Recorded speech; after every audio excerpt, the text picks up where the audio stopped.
L'amylose à transthyrétine est une pathologie liée à l'accumulation de dépôts de protéines amyloïdes dans les tissus de différents organes, dont le cœur, les nerfs périphériques, le rein ou les yeux. Ces dépôts de protéines amyloïdes vont entraîner une dysfonction de ces organes à l'origine des symptômes présentés par les patients.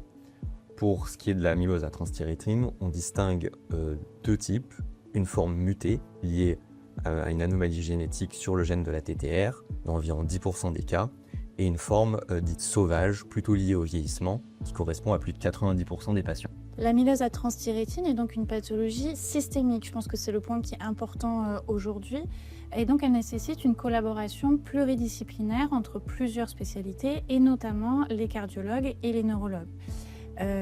Donc on organise tout le temps un bilan initial avec un bilan exhaustif des atteintes neurologiques et cardiologiques, ce qui permet la prise en charge la plus précoce possible dès l'apparition des premiers symptômes.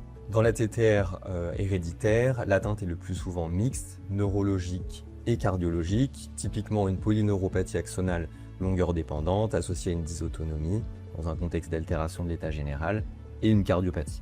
Dans l'amylose à transthyrétine sauvage, l'atteinte qui est au premier plan, c'est l'atteinte cardiaque. Les dépôts amyloïdes au sein du myocarde vont entraîner une hypertrophie myocardique et une restriction du myocarde, et donc de l'insuffisance cardiaque et une cardiomyopathie dite restrictive. Il y a d'autres organes qui vont être atteints, comme les canaux carpiens, le canal lombaire étroit, une dysautonomie et parfois également une neuropathie, mais dont le lien avec les dépôts amyloïdes ne sont pas forcément évidents.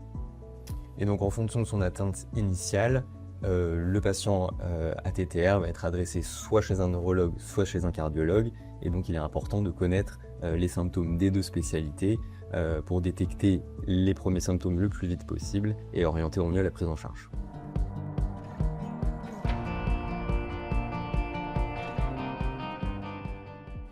Alors en tant que cardiologue, on peut détecter pas mal de choses sans forcément faire un examen neurologique très poussé, chose qu'évidemment on ne sait pas faire, mais avec un interrogatoire simple, on peut déjà trouver pas mal de choses.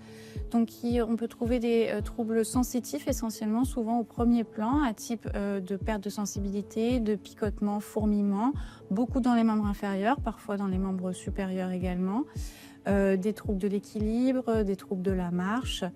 Et puis, toutes les atteintes liées au canaux carpien ou au canal lombaire étroit, par exemple. Puis ça va être intéressant de questionner un peu l'arbre généalogique du patient, de retrouver éventuellement des antécédents de neuropathie, parfois inexpliqués chez les apparentés. Tout à fait.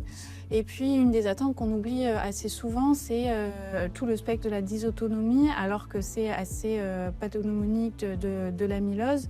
Et donc, on a tout ce qui va être alternance constipation, diarrhée, qui vont entraîner des pertes de poids. Il y a l'hypotension orthostatique, évidemment, les troubles sphinctériens, les troubles de l'érection. Voilà, des choses assez simples à l'interrogatoire. Et finalement, avec un interrogatoire simple, ça peut avoir un vrai impact sur la prise en charge du patient, puisque ça peut entraîner des modifications thérapeutiques par la suite.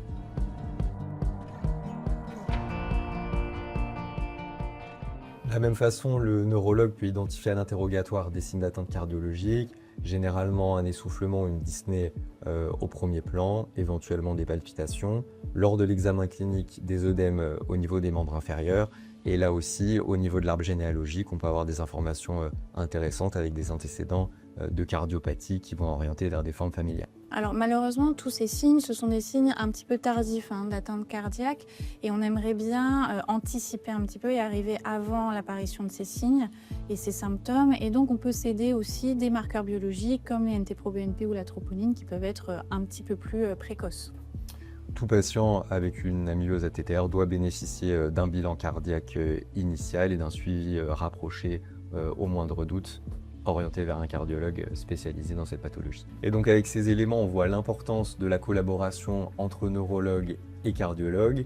Il faut vraiment identifier au niveau local des praticiens sur lesquels vous allez pouvoir faire une collaboration la plus étroite possible. Tout à fait, et si au niveau local c'est compliqué, il ne faut pas hésiter à se référer à la filière et au réseau national, puisqu'ils peuvent vous indiquer des centres de référence de compétences à proximité qui sont toujours là pour vous aider au besoin.